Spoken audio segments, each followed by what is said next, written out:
Assalamualaikum warahmatullahi wabarakatuh. Innal hamdalillah nahmaduhu wa nasta'inuhu wa nastaghfiruh wa na'udzu billahi min shururi anfusina wa min sayyiati a'malina may yahdihillahu fala mudilla lahu wa may yudlilhu fala hadiyalah. Asyhadu an la ilaha illallah wa asyhadu anna Muhammadan abduhu wa rasuluh. Allahumma shalli ala sayyidina Muhammad wa ala ali sayyidina Muhammad. Amma ba'd.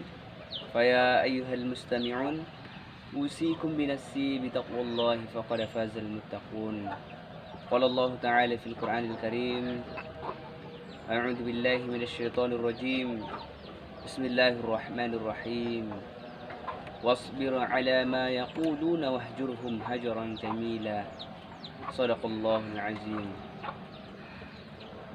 Ma'asyiral muslimin, saudaraku dimanapun berada, yang sudah mendengarkan tausiah ataupun ceramah saya, maka dari situ perlu kita bersyukur banyak-banyak kehadirat Allah Subhanahu wa taala. Bersyukur atas nikmatnya yang diberikan kepada kita. Kalau kita lihat-lihat, kalau kita kaji-kaji, kalau kita hitung-hitung nikmat Allah yang kita rasakan, yang kita dapatkan, yang dianugerahkan oleh Allah Subhanahu wa taala kepada kita, maka niscaya kita tidak akan bisa menghitungnya. Walaupun saja kita bandingkan ranting yang ada di muka bumi ini sebagai penanya, lembaran daun-daun sebagai kertasnya, dan air di sungai-sungai dan lautan sebagai tintanya, pasti tentu tidak akan bisa kita hitungkan. Walaupun secanggih apapun alat elektronik yang menghitung nikmat Allah yang diberikan oleh Allah kepada kita, maka pasti tidak akan mampu untuk menghitungnya. Maka marilah kita banyak-banyak bersyukur kehadirat Allah Subhanahu wa taala dengan lafaz hamdalah, alhamdulillahirabbil alamin. Allahumma shalli ala sayyidina Muhammad wa ala ali sayyidina Muhammad. Mudah-mudahan tetap tercurahkan ke ruh baginda Rasulullah sallallahu alaihi wasallam, karena Rasulullah sallallahu alaihi wasallam berpesan kepada kita semua, yaitu umatnya, barang siapa yang bersolawat kepadaku, maka dia akan mendapatkan 10 pahala. Dan Allah menyampaikan solawatnya itu kepada saya, apalagi itu disampaikan ataupun kita bersolawat di hari Jumat. Maka dari itu, mudah-mudahan dengan solawat yang kita lantunkan, dengan solawat yang kita ucapkan, kita termasuk hamba-hambanya, kita termasuk umatnya yang mendapat syafaat dari beliau di yauma la yanfa'u malun wala banun illa man atallaha biqalbin salim. Ma'asyiral muslimin, pendengar semua yang saya cintai karena Allah Subhanahu wa taala. Adapun judul ceramah kita pada kesempatan kali ini yaitu sikap terhadap tantangan dakwah di zaman sekarang dan di zaman sekarang. Perlu kita ketahui, pada saat-saat sekarang ini kita dalam konflik besar. Kita sekarang ini di era digitalisasi, dan pada kesempatan ini pula yang akan hadir kepada kita semua tahun baru Masehi. Tentunya ini adalah sikap kita sebagai seorang pendakwah terhadap dakwah yang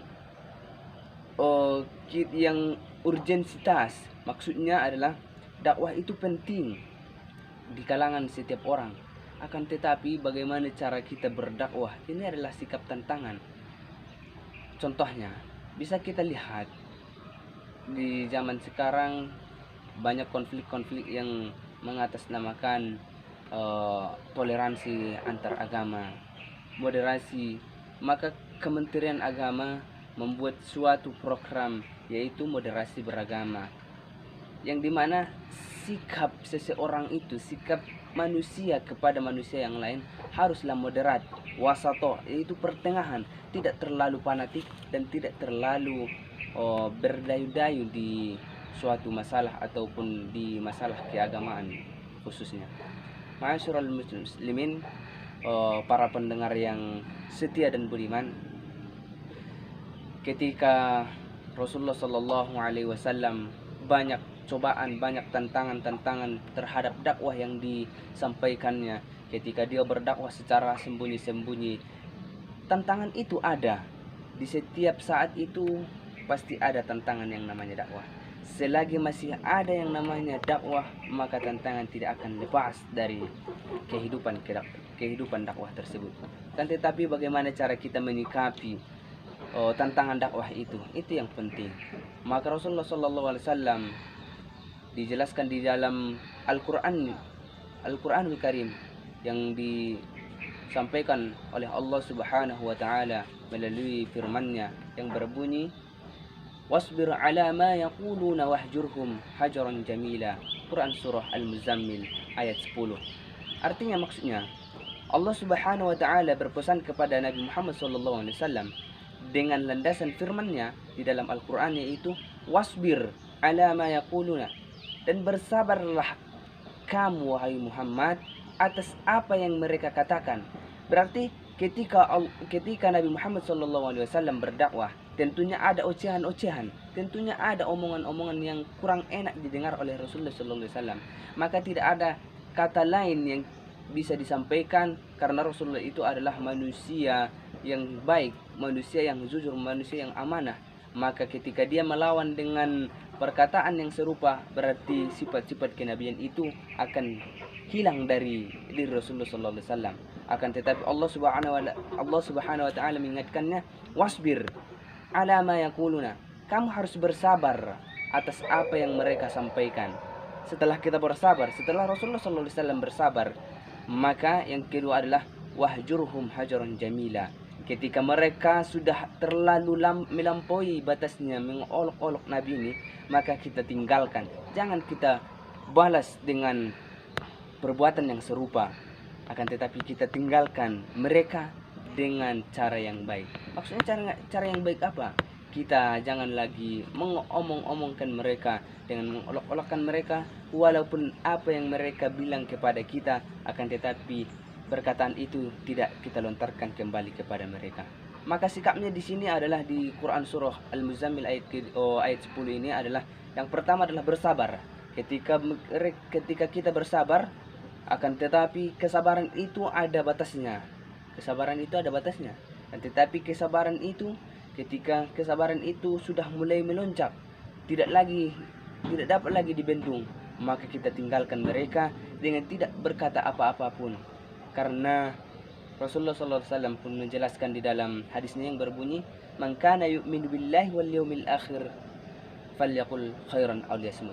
Artinya, barang siapa yang beriman kepada Allah dan hari akhir, hari kiamat, maka berkatalah ia dengan baik-baik. Kalau tidak sanggup dengan berkata yang baik-baik, maka hendaklah ia diam. Maksud hadis ini adalah, ketika kita tidak diperlukan suara kita, maka hendaklah kita diam. Dan ini juga salah satu namanya dakwah. Dakwahnya adalah dakwah bil hal, yaitu dakwah dengan keadaan, dengan perbuatan kita dengan diam. Ma'asyiral muslimin, para pendengar dimanapun berada yang saya cintai karena Allah Subhanahu wa taala. Adapun sikap kita yang ketiga yaitu adalah toleransi, sebagaimana yang tercantum di dalam Quran surah Al-Kafirun yang berbunyi, Bismillahirrahmanirrahim, qul ya ayyuhal kafirun la a'budu ma ta'budun wala antum 'abiduna ma a'budu wala ana 'abidun ma 'abadtum wala antum 'abiduna ma a'budu lakum dinukum waliyadin. Ini adalah suatu perkataan Allah Subhanahu wa taala yang sangat perlu kita renungkan di dalam kehidupan kita. Apalagi kita di Indonesia ini, di Nusantara ini adalah manusia yang dikumpulkan beragam-ragam suku, beragam-ragam agama, beragam-ragam ras. Maka perlu yang namanya toleransi antar sesama agama, antar sesama ras, antar sesama suku. Ini sangat diperlukan yang namanya toleransi. Akan tetapi kita perlu memahami apa itu yang namanya toleransi dengan apa itu yang namanya toleransi. Ini perlu kita bedakan. Karena kita adalah mahasiswa dakwah, Fakultas Dakwah dan Ilmu Komunikasi, maka hendaklah kita itu cerdik pandai, cerdas dalam menyikapi toleransi ini. Apa yang dimaksud dengan toleransi? Apa yang dimaksud dengan hal-hal yang dapat menjauhkan kita dalam keberagaman ini, karena kita di sini adalah disatukan dengan namanya persaudaraan, akan tetapi persaudaraan tidak seiman. Ketika kita menjaga persaudaraan, berarti kita adalah menyambung tali silaturahmi, dan ketika kita menyambung tali silaturahmi, berarti kita termasuk orang-orang yang mendapatkan tulul amr, yaitu panjang umur dan mudah rezeki, dan mendapatkan syafaat Rasulullah sallallahu alaihi wasallam. Amin amin. Barangkali cukup demikian yang dapat saya sampaikan. Mudah-mudahan apa yang saya sampaikan ini adalah dapat kita amalkan, dapat bermanfaat kepada diri saya sendiri dan khususnya dan kepada kita semua umumnya.